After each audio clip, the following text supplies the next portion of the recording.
Hey everybody, welcome to another episode of Purple Insider. Matthew Coller here, and joining the show for the 100th time, Kevin Cole, the Unexpected Points newsletter. And I was just reading it here on my phone, the Analytical Big Board. And when this came out, I immediately sent Kevin a message and said, you got to come on the show because your Analytical Big Board doesn't like a lot of these Vikings potential prospects. So what is going on, Kevin? How are you? I'm doing well. Might have to check the data on the 100th appearance. I'm taking the under on that, but we will get there. We will get there. It's got to be close. You've been doing this for quite some time now, and going back to your time at PFF, and then now with your awesome newsletter that focuses on football analytics. And we lost a couple of people to the NFL who were doing really cool data science stuff, like our friend Eric Eager and people like that. So you've risen to the top of the rankings here with some of your analytical work, and I appreciate that. So let's talk about this analytical big board. What I like about it first, Kevin, is that it's a little different from a lot of the big boards. That essentially, by the time we get to the draft, I'm just gonna say it, they mostly look the same. Everybody you click on a big board, oh, that guy's a 22 instead of 25, and I understand why that happens. We all look at the same people a million times, and there's some thought leaders and information comes out, things like that. People shift their boards around. But what you attempted to do was also weigh in the positional value, the surplus of drafting certain positions. And let me just start with this statement. A lot of the positions I think the Vikings could take are not necessarily the highest on the surplus value. And that's probably because, the Vikings aren't going to pick an offensive tackle, which you would usually have high. But I want to begin with one position I could see them taking that a lot of the guys were much lower on your board than they are on a lot of the other boards, which is cornerback.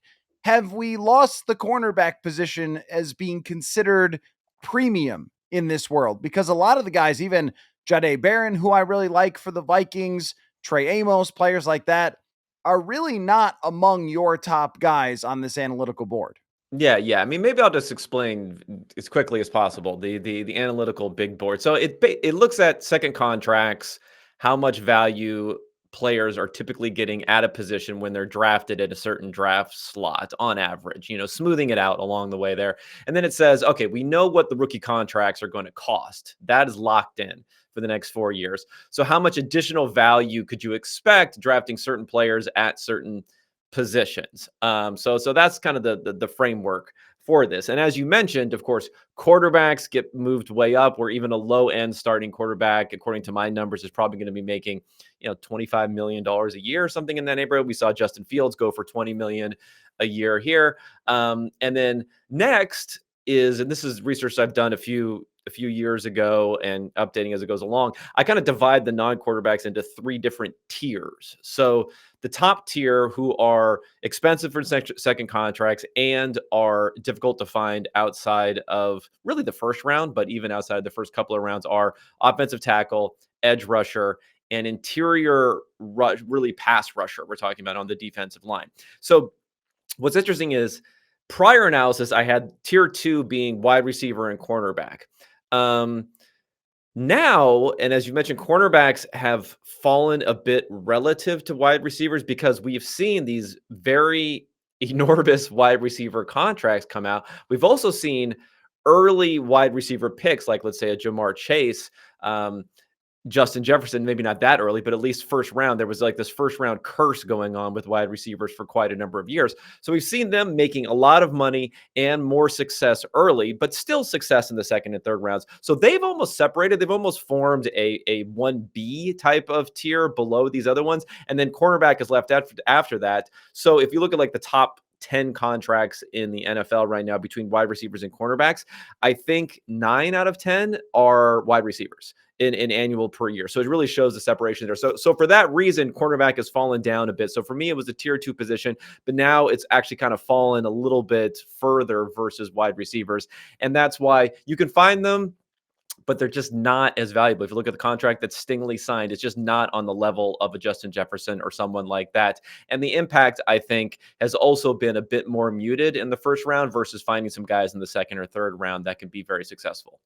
Well, there's a couple of things there. I mean, this is really speaking to my argument that the Vikings should draft a wide receiver in the first round, is because the prices have exploded for wide receivers. And the one I really look at to demonstrate just how ridiculous prices are for receivers these days is DK Metcalf. I mean, DK Metcalf is coming off of a pretty poor year overall, the worst of his career since he was a rookie, and he lands $32 million a year, which is only $3 million behind Justin Jefferson. And they had to give up draft capital to bring him in. And I know Pittsburgh is a pretty desperate franchise for weapons, but I mean, that's the price of playing poker here with wide receivers. And when teams get good ones, they do not let them go. So I think that contract for Christian Kirk a couple years ago, and this is even before they added 60 more million to the salary cap, it was like 18 mil a year. What's Byron Murphy Jr. getting? Who's a really good outside corner and has flexibility and the team loves him. It's making like 18 million a year. I mean, that's what an above average, really solid, really good top 30 corner is making, the same as a guy who is, not even a good wide receiver. I mean, it's kind of crazy. And if you go into the receiver market in free agency and try to pick somebody up, I mean, I just wish the best of luck to you. You usually have to trade for somebody else's angry wide receiver who is demanding out of another team. That's not all that favorable. The best place to get them is in the draft. And I totally agree with you. I think that it's become almost like a second quarterback for wide receivers with how much value they are. But with corners, I also think that teams are playing so much zone these days that there isn't this crazy value of the one guy who can shut down the other team's other one guy. I just don't think that really exists in the NFL so much anymore, Kevin. Yeah, I don't think it exists that much. I mean, the dynamic that's that's oft quoted when we mentioned Eric Eager earlier, we talks about the kind of the strong link versus the weak link in the system. So if you have a cornerback group and the quarterback and the offense has at least to some degree the ability to seek out who they want to target on there. If you did have a lockdown, Darrell Revis style of corner, if that such a thing existed anymore, well, you just don't really throw to those guys anymore. Now you typically have a second or a third receiver who's pretty good. You have a tight end, where most tight ends nowadays, if you look at just look at simply at weight as for guys who are playing out there on the field, is going further and further, and they're not lining up on the line nearly as often. You have running backs who become more and more involved in the passing offense, and you just have a lot of quick passing, which also comes into play too. As what can you do as a cornerback? You don't want you're not giving up a big third down the field. That's a highly valuable thing. If they're just dinking and dunking, then there's maybe not quite as much control on there. So yeah, so that's a big factor. You mentioned the difficulty of getting the wide receivers. Yeah, it's actually reached the point where it's very similar now to offensive tackle in terms of guys not leaving, like the top contracts in the NFL, not leaving to go to other teams. Yet we have seen that happen, but it normally comes with, and we talk about DK Metcalf here, we talk about AJ Brown maybe before, with boatloads of draft capital going in the other direction. When it does happen, it doesn't happen in free agency. And hell, we've even seen it for these old guys like Devontae Adams and Tyreek Hill just get massive amounts of trade compensation, despite the fact that they're going into their late 20s. I'm just not sure if we're going to see that for quarterback, but it could be a talent issue also, right? I mean, there could be something where we don't have a Deion Sanders like prospect or a Revis type prospect or the guys that we've seen before. So there could be some pushing back in that direction, but I think generally just the degree of options that offensive has lowers the usefulness of a single great cornerback. Well, and I really think of it through the lens of how the Vikings play in terms of what they ask their corners to do, which is basically be in the right spot and then rally to tackle, because they send a lot of blitzes, they cause a lot of pressure, and the ball comes out pretty quickly. So if you can be in the right spot and you can tackle, you've got a pretty good chance to be a good Vikings corner. I do think there is certain guys that rise way above the level. A Patrick Surtain would be a good answer to that, but it's almost like the tight end position where there's five guys who are really worth it and they move the needle and they're great. And the other ones, you can kind of find a guy. And I think that free agency showed us that with corners this year, that there was a DJ Reed, Travarius Ward. There was a bunch of guys who you would have been happy with on the free agent market. That's just not the case at the wide receiver position. But Vikings fans have heard me bang that drum enough throughout this draft season. Let's talk So they're going to about trade up for a cornerback, is what we're I saying. I mean, it's possible, I guess. I think I look at guys who might be a good fit, but I also think that the Vikings have a lot of needs at position. And no, Kwesi adofo-mensah said we call them wants now. So sorry, Yeah. the Vikings have a lot of You wants don't wanna be at. desperate. Don't be desperate. Well, they aren't as desperate as they used to be for some of these positions, but they have a lot of wants at positions that are not thought of as being very high on your list, as the analytical type highest value positions. Safety is one of them. Guard is one of them. We talked about corner here. The intriguing one to me that I think is getting to the same area as wide receiver is defensive tackle, where they don't hit free agency very often. If a good one hits free agency, someone goes crazy and pays Christian Wilkins 25 million or Milton Williams 25 million when those guys are good, but they're not Warren Sapp or something. I think that that is a good play that sort of melds something they could use along with a high positional value or a positional value that seems to be rising in the NFL. Look, guys, I am just about at the age where I'm starting to notice that hairline fading a little bit. So if you're struggling with the same problem, allow me to make a suggestion. Give Hims a try. Try Hims Hair Loss Solutions, and you'll be joining the hundreds of thousands of subscribers who found their hair again. Hims provides you with a convenient, quality access to a range of hair loss treatments that work, all from the comfort of your couch. Just answer a few questions and a medical provider will determine if treatment is right for you. And if prescribed, your treatment is sent directly to you with no shipping cost. The process is simple, 100% online, and there are no uncomfortable doctor visits. No insurance is needed, and one low price covers everything from treatments to your ongoing care. Hims has hundreds of thousands of trusted subscribers, and they can help you get your confidence back with visibly thicker and fuller hair. Start your online visit today at hims.com/purple insider. That's HIMS.com/purple insider for your personalized hair loss treatment options. hims.com/purple insider. Results vary based on studies of topical and oral minoxidil and finasteride.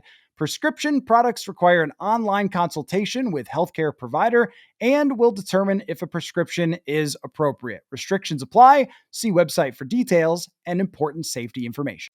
Yeah. I mean, my thought on the wants, needs, desires, whatever you want to say for different positions is that outside of quarterback, and I'm even a little bit less I'm a little bit less even when it comes to quarterback as far as having that box checked than a lot of people may have. um, Teams should really not assume that they have a lot of these boxes checked. Now, you mentioned offensive tackle. That's probably the closest equivalent, being that you don't come off the field unless you're injured. But at the same point in time, if you have a good third kind of swing tackle, you have two tackles who have to maintain not getting injured. There's going to be some more usefulness than there will be for, let's say, a backup quarterback. But beyond that, I mean, it's almost like you don't even have any boxes checked if you think you have boxes checked. You think you have, pass rush checked. Who knows what's going to happen there? You have guys who are injured. You think you have interior pass rush checked. Who knows what's going to happen there? You have guys getting injured. You can rotate players. You can use multiple players. There's not really like a continuity sort of aspect there. And then, of course, we talked about cornerback. You talked about receivers. You really going to have all three of those boxes checked for your wide receivers you're going to need? Probably not. What's going on there? So for me, it's about attacking the value, at least early in the draft. Maybe you can try to use a number of darts on positions later on in the draft that you're trying to fill with one particular guy. But I'm not for this checking boxes going for needs in the NFL draft in particular, where everyone says, like, people love to say best player available, and then quite often you see them taking the position that you thought that they were going to take. Because I think the pull of that, the pull of looking at that roster and just seeing the starters all line up in a way that looks like this is a playoff team is a little bit too strong for people, and they don't kind of realize the chaos that we get into sometimes before even the season starts with what's going on in the depth chart. Well, and that's why just everything comes back to wide receiver for me. That's why with wide receiver, I mean, things can change fast. You're one injury away from Jalen Naylor as your wide receiver two. You are a suspension away with Jordan Addison for having to figure that out. And when Jordan Addison is ready for his fifth year option, what is that dollar figure going to be? And it happens fast. Things change fast in the NFL with depth charts.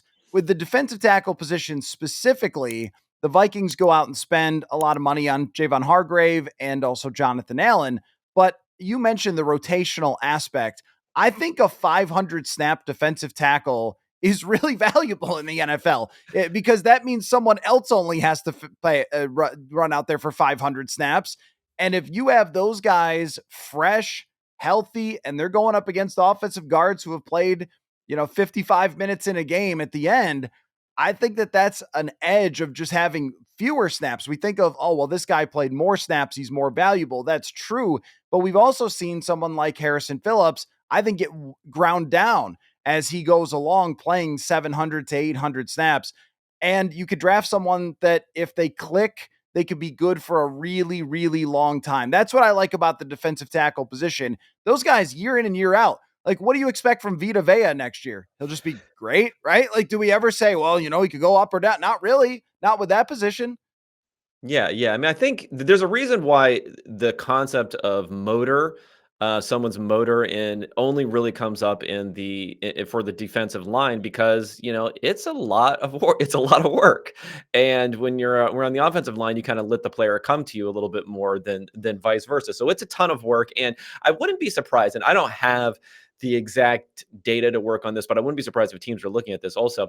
Is that maybe conceptually, like we've seen in baseball with starting pitchers, I think we probably should see a little bit more with pass rushers in the NFL where we say, yeah, this guy is a high level guy above someone else. But if you bring in someone who's fresh, you bring in someone who maybe has a move or two that they haven't seen offensively. Because remember, they're the ones responding. It's like how the batter is responding to what the pitcher is doing on the other side. They can kind of get into a little bit of a groove, I feel like, more on the offensive side than on the defensive side there, too. So having fresh bodies to throw at the problem, and especially knowing as the course of the game is going, where you may be facing a lot more passes, other things may be going on, you can adjust based upon who you need in those positions. Whereas two very different skill sets versus stopping the run versus stopping the pass.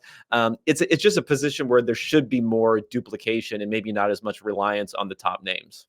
Well, and this is where the one area where I am completely unprepared in this draft is edge rusher because the Vikings have Andrew Van Ginkel, Jonathan Grenard, and they spent so much to get Dallas Turner. So I don't expect them to do that. But if they did, it would be hard to argue that they were crazy because you just don't get what they got last year out of those edge rushers. It was basically 1,000 snaps each. That's abnormal. That's not something that you even want for Jonathan Grenard to be out there for 70 snaps or Andrew Van Ginkel. Now you can move around a little bit more, but Grenard being asked to play the entire game, every single game, is just a lot to put on his plate. So even if they did something like that and drafted an edge rusher, I think the entire world would be perplexed. But that's another surplus value position that we've just seen Myles Garrett get his new contract that pushes them up into that position. So I don't think that Jalen Walker is going to drop to 24.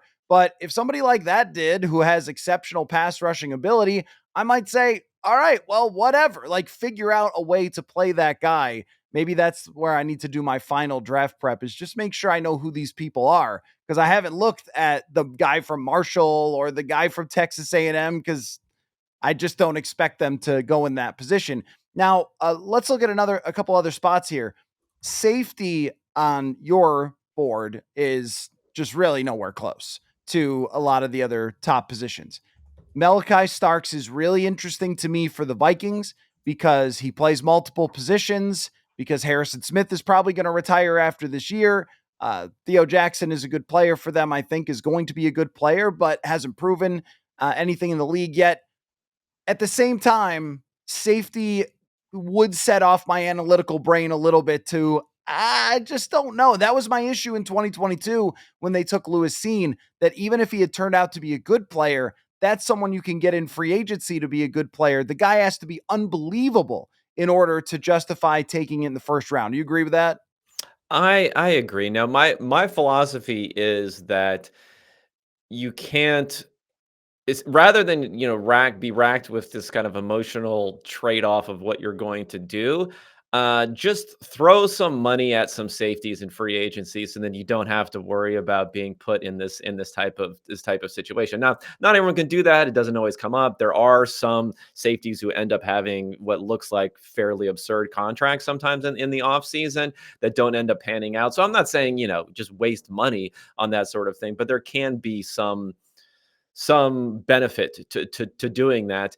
And again, I would just say things are going to open up there. We don't know what's going to happen. Players can still develop. One thing I wanted to go back on just really quickly though, when we go to edge rusher, is that there's also another thing to think about when we're talking about the needs versus desires versus everything else. You know, players outside of the quarterback, maybe outside of offensive line, who have a little bit longer timeline, what we know about what they're going to do next year is actually a lot less than what we think we know. What we know they're going to do in 2 years is basically almost nothing for some of these positions at certain ages, 3 years and so on and so forth. I mean, of all the different players, of all the different positions, edge rusher, according to research that's been done by Timo Riske at PFF, actually has the least amount of contribution year one, and then really has a big jump in year two and year three. Now, sometimes you don't see that. Sometimes you see these guys firing right out of the box, but it's also a thing to think about. If you feel like you have stability in the organization,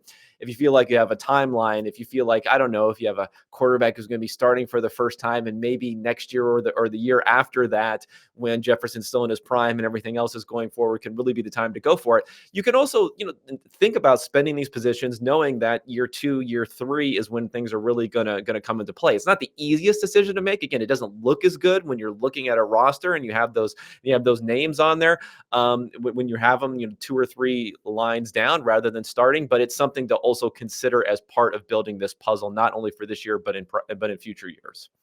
If they take an edge rusher, there's going to be egg on everybody's face who has talked about the Minnesota Vikings. But I think what you just said, it makes it justifiable. I mean, if you were rotating in guys and developing somebody for the future, like Van Ginkel's contract is up after this year, they may extend him and that might change the equation here. But as of right now, he's not under contract. And so you've got Grenard and Dallas Turner, who's unproven, and throwing, I think what one of the things Philadelphia has done, and when you succeed in the draft, we hold you up as the draft king.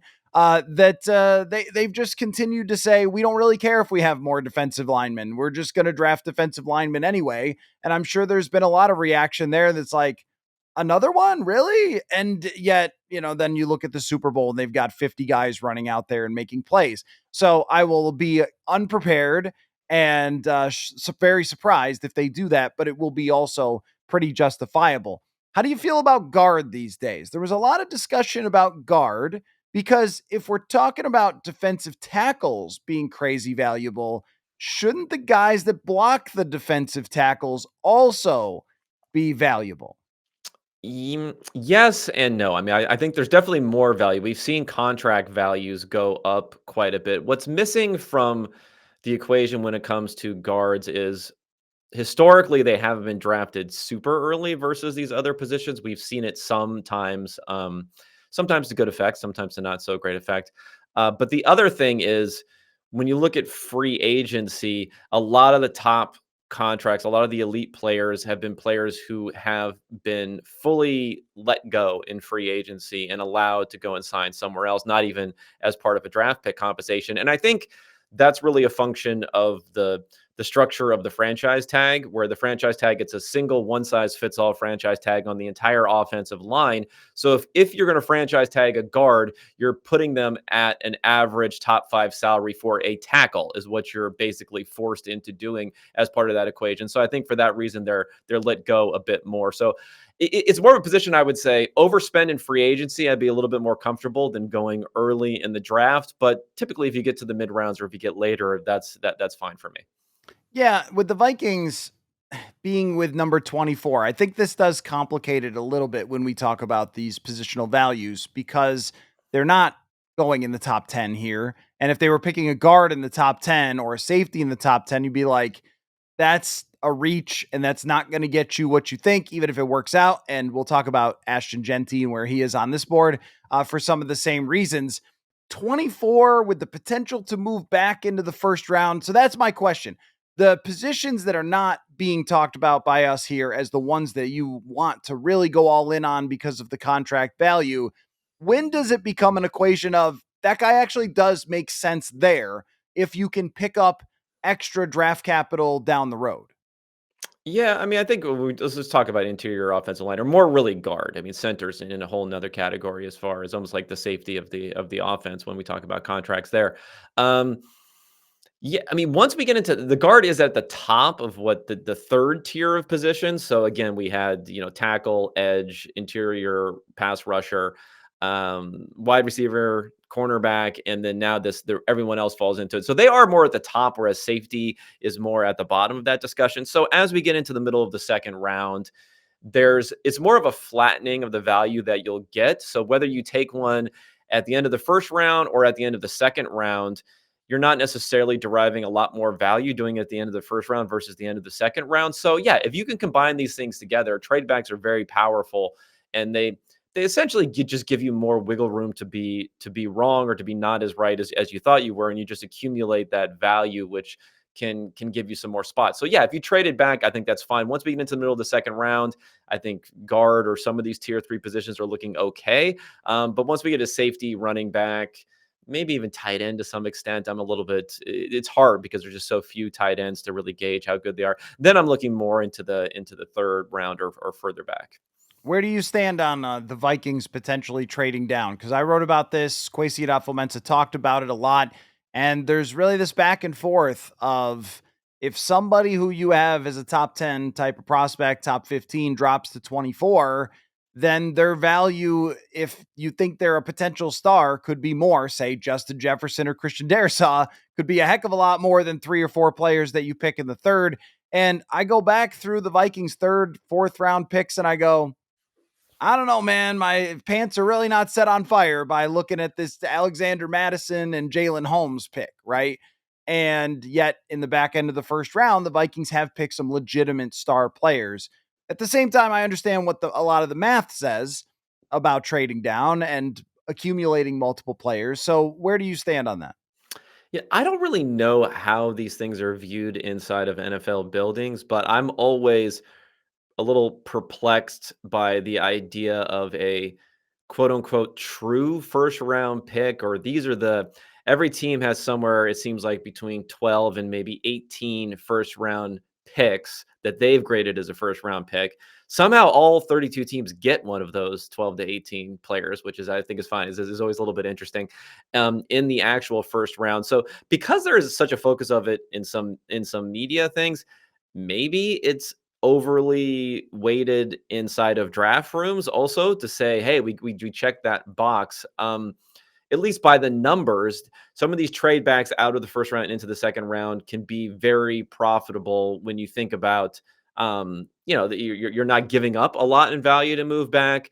The salary, there is like if you look at the salary amounts that you're being paid, it goes down drastically, and then the next thing, it starts to flatten out a bit. But between pick 32 and 33, there's actually a drop. There's actually a large drop there. So you get that value when you're going back. But I think teams are also maybe a little bit smarter about not trading up into the first round. That we saw that a lot more in the past. We saw people like the Patriots and maybe the Ravens take advantage of that a lot more, and the Seahawks take advantage of that a lot more than what we've seen in the past. So either way, I would be willing to do it. It just all depends on what the compensation is going to be there, because you do get a benefit going into the early second round versus the early first round just in salary. Again, it's an incremental benefit, and that's what it comes down to all this. Yes, draft the best players. That's your number one way to win a championship. But when we're talking about the incremental benefits, I do think you want to do it. I think that this year in particular, there will be a lot of differing opinions on which players are ranked in the top 15. And if the Vikings have one in particular that they think is going to be their guy, star potential, perfect fit, they've met him, they've talked to these guys, they've sit down with them, they know all their friends. So if they love somebody, okay, because they've put themselves in a position where if this draft pick does not work out, they still have a very strong roster. They can compete. If the person doesn't succeed right away, they have time to develop them and that sort of thing. But it's hard to argue in this draft when you look at doing, use the PFF simulator or whatever, and you move down to 34 and you go, all right, who's on the board that would fit the Vikings? You're like, oh, 8 guys still are projected to fit them and be, somebody that they could like there. Why not pick up some extra capital? So I kind of look at it as one of those fluid situations where if Mason Graham drops for some reason and the Vikings are sitting there or whatever, you go, all right, well, just take that guy and don't worry about it. But if those guys are off the board for them, it should be an easy decision. I do think it's hard, though, to make those trades work. On the PFF simulator, they always accept the trade, but they don't always accept the trade in real life. So that might be a holdup here for the Vikings actually getting decent value for their pick in a draft where a lot of people do seem to think there's strength in the back end of the first and into the middle of the second round. I want to talk about a couple of surprises on your board. One of them would be the gap between where Ashton Genty is going to be picked and where you have him. And I, a lot of people wanted to change the narrative on running backs for last year. And I do think running is being used more and it's being used a little more successfully. And that if you can build a running attack, my gosh, it's worth its weight in gold. Like everyone knows that, right? Having a great running attack is phenomenal. But I don't think that the viewpoint on running backs actually changed because when we went into free agency, it was like, oh man, is someone going to pay Najee Harris like $18 million a year? And they didn't. And the Vikings went out and got Jordan Mason for, basically nothing, trading for him and then gave him a small contract. I didn't see this explosion of love for the running back position. And I'm not convinced that we're going to see it outside of Ashton Genty. But is he an exception to the rule for where you would draft these guys? Or would you still say, even him, it's probably not worth it? I mean, I would say even for him, it's probably not worth it. I mean, we had a weird situation where the evidence that we got for the increasing value of running backs probably was most associated with what we saw from the Eagles and maybe even with the Ravens. But then, we also have Jalen Hurts and Lamar Jackson there. We also have two running backs who were signed on the relative cheap. When we talk about free agency, again, I'm willing to not waste. That's not true. I'm willing to spend maybe a little bit more generously in free agency than some others because of the fact that you're not going to use the more valuable and limited draft capital that you have there. So I don't think we've got a ton of evidence that a running back in and of himself is going to redefine what an offense is going to be able to do running the ball without having these other things around the offense. So I haven't seen a lot of evidence there. I would say, I guess I have it as being at the end of the second round here. There is, I will give a little caveat though, that the methodology for how this is done, looks at their veteran contracts for these types of players. So the running back probably doesn't get enough credit for the fact that, as opposed to we talked about edge rushers and others not being, straight out the box, very high value. The fact that they are so high valued, the fact that a lot of their value is kind of used up maybe before they even get to their second contract means maybe you could push them up a bit further. But for me, I don't know. I just feel like, again, when you have so many boxes that I want to double check and triple check, it's just going to move them down a bit for me. The running back position, I think, has always been so much based on the environment and can you maximize the talents of that running back? So if you put, I don't know, DeAndre Swift behind that offensive line in Philly, he's pretty good. He's definitely not Saquon Barkley. But if you give Saquon Barkley a hunk of crap in front of him, which was what happened in New York, he averages 4 yards a carry like everybody else. And so I think it depends on the team and what you can give that guy. That if you are the Jacksonville Jaguars and you're drafting Ashton Genty to like change your franchise, it's just like Bijan Robinson. Has he changed the Atlanta Falcons? Do you go into a game against the Falcons and go, there is no way we can stop? No, of course you don't. But when you play the Lions, you are terrified of Jahmyr Gibbs because he has all those other things. He has the scheme, he has the passing game, and he has the offensive line. I think we don't give the passing game enough credit for affecting the running back because the more terrified the defense is, the more too deep safety, all that sort of stuff. I think that's always existed, even with going back to like a Marshall Falk. I mean, there's a lot of space for Marshall Falk to work, right? And to maximize those freakish skills that he had. So if you were a great team already and you were ready to chase the Super Bowl, if you're Kansas City and you draft him, then maybe I could say you could justify it. although they drafted Clyde Edwards-Helaire and that didn't work out. The So it luxury pick. it There it there is are hard. no luxury picks. I guess It I is put that hard. in It is first. hard still to justify it. Um, if you can't give that guy absolutely everything that he needs in front of him. So I want to ask you about the Vikings in general and just how good you think they're going to be. The over under created a pretty interesting discussion that came out from ESPN Bet with 8.5. And most folks here, as they probably do in all NFL cities, believe that their team should be better than an 8.5 win football team. But I think it's justified for Vikings fans to think that coming off of a 14 win season. Some things will be harder, I'm sure. Health was a thing for them last year. Schedule with the AFC South was definitely a thing that drove a 14 win season. At the same time, they've spent a ton in free agency. They've got a ton of veteran talent, a very good coaching staff. Like, how good do you think that they can be? I mean, I think they can be pretty good. I mean, maybe a little bit higher on JJ McCarthy than what the consensus might be. But there are the headwinds. The headwinds are whatever you think about Sam Darnold. He had a great season last year, so if that's what has to be equaled in a way to get to the level that they were at least offensively, that's a tough go. Um, maybe you could do a little bit better in like the probability of eventual season-ending collapse being also a little bit higher with Sam Darnold, and we saw that last year.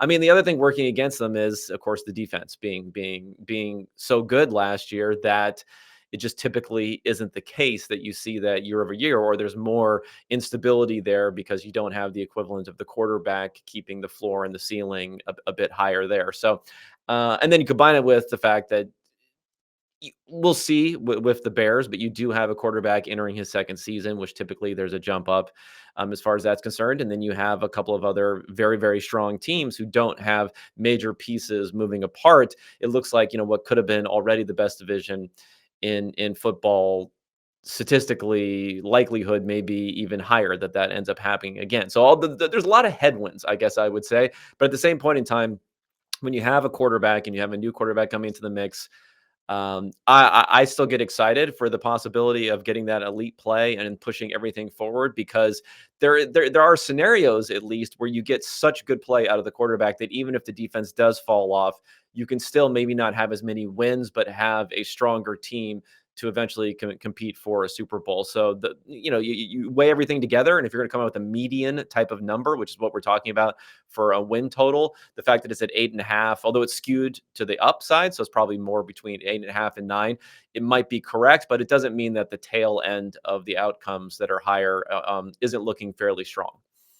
The defensive side, that was why they invested what they invested to try to stave off regression, I think, when they went out and got Hargrave and Allen and brought back Byron Murphy and so forth, and may draft on the defensive side here to add even just a little bit more, is because they realized if you're going to play the NFC East and you're going to see Jalen Hurts and Jaden Daniels, you better have some guys who can get after them on the interior and not just have Jonathan Bullard, who is a fine run stuffer, but was not somebody who could get after the passer. So I think that they spent in the areas that they needed to improve. But one comment you made that I think is totally correct is I think they're more concerned with how this team could match up in the playoffs than they are if they get 14 or 11 wins. And I also think that everyone's going to slide back by 2 to 3 wins in the NFC North just because they're not playing the Tennessee Titans this year and the Jacksonville Jaguars and these sort of free wins that they were given by the AFC South and even the NFC West they played last year, which was a lot weaker than we thought it was going to be. So I think that it makes a lot of sense for them to have a roster that has an expectation of 10 to 11 wins. But then when you get into a playoffs, you have the offensive line and the defensive line to be able to match up. And what it really comes down to is where is McCarthy at? And what we saw from a lot of young quarterbacks, whether it was Stroud or Daniels that worked out, is in the middle of the season, there were bumps along the way for those guys. And Vikings fans should prepare themselves.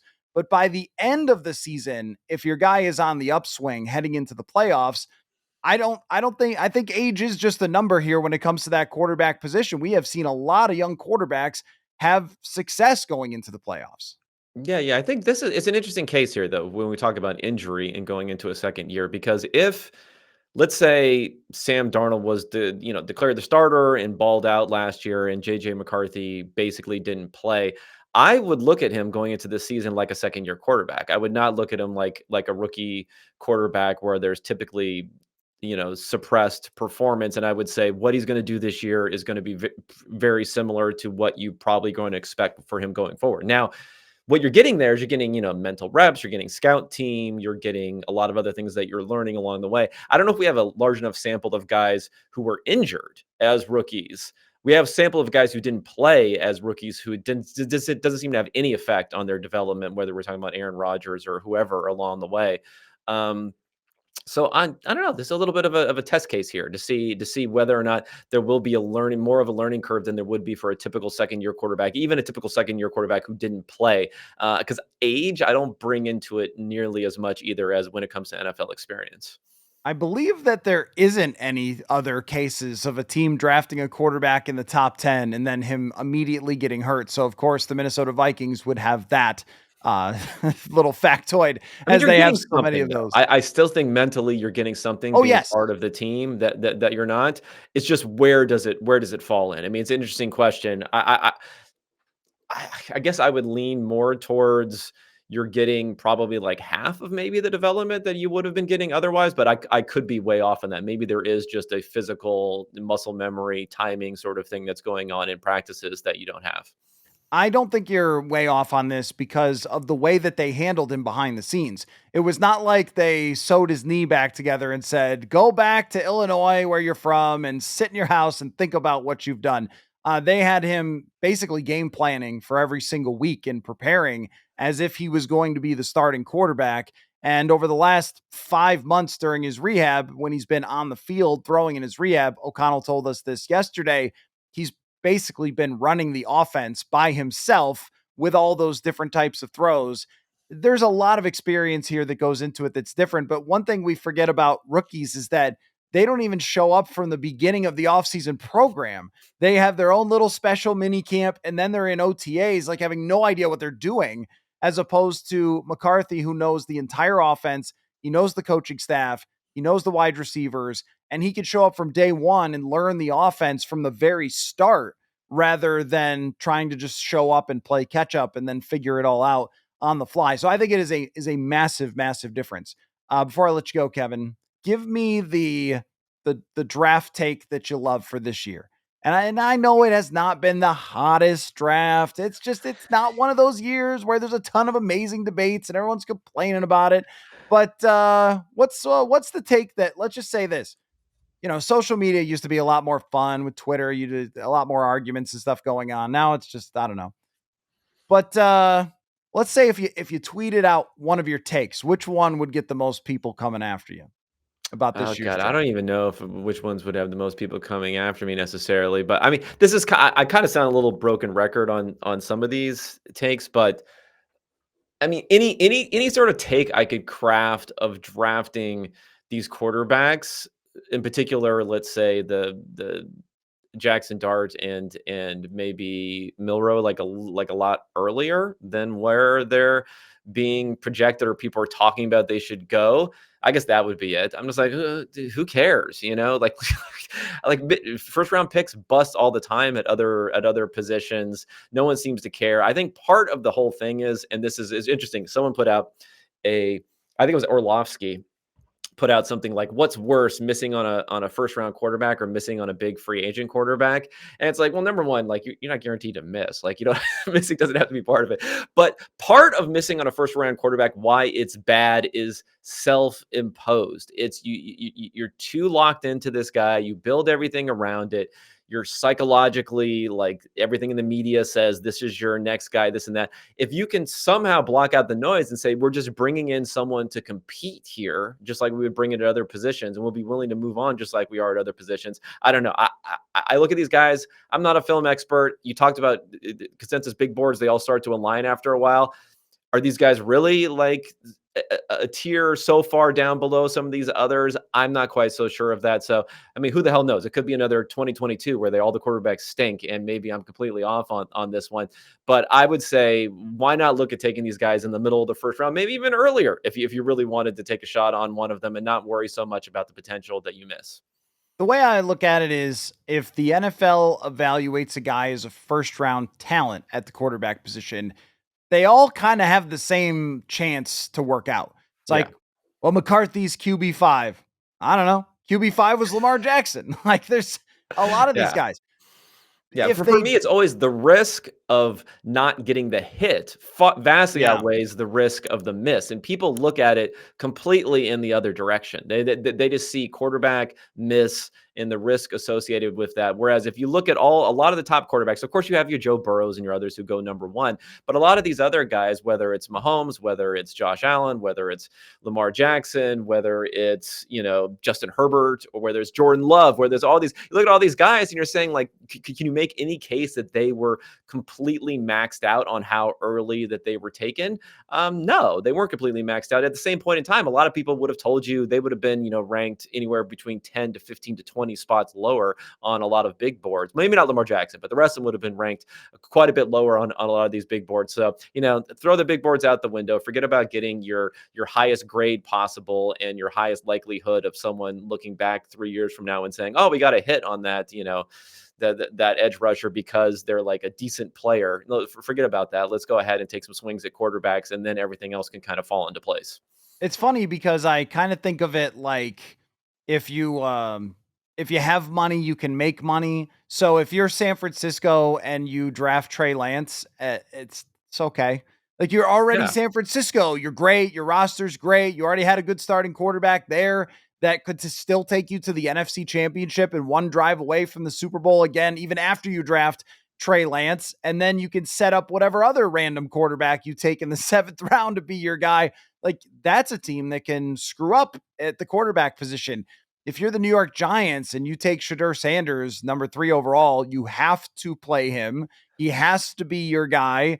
And then, if he's not, then you're just fired. And it becomes a lot more tricky. So I think there are definitely teams that could and should take swings on, especially Jalen Milroe, who at least is very intriguing. But even if you're Pittsburgh, you're desperate to do something more in the playoffs. You need this guy to work out. Like the real world application per team is always interesting. Anyway, great stuff, Kevin Cole. Unexpected Points newsletter. Go check it out. Google it. Check it out on Substack. PurpleInsider.football, same thing. So if you're, on your way there, check that out as well. But always, when I see you pop into my email, always give it a read. So thank you so much for coming on here just before the draft and having a little fun conversation. Thanks, Kevin.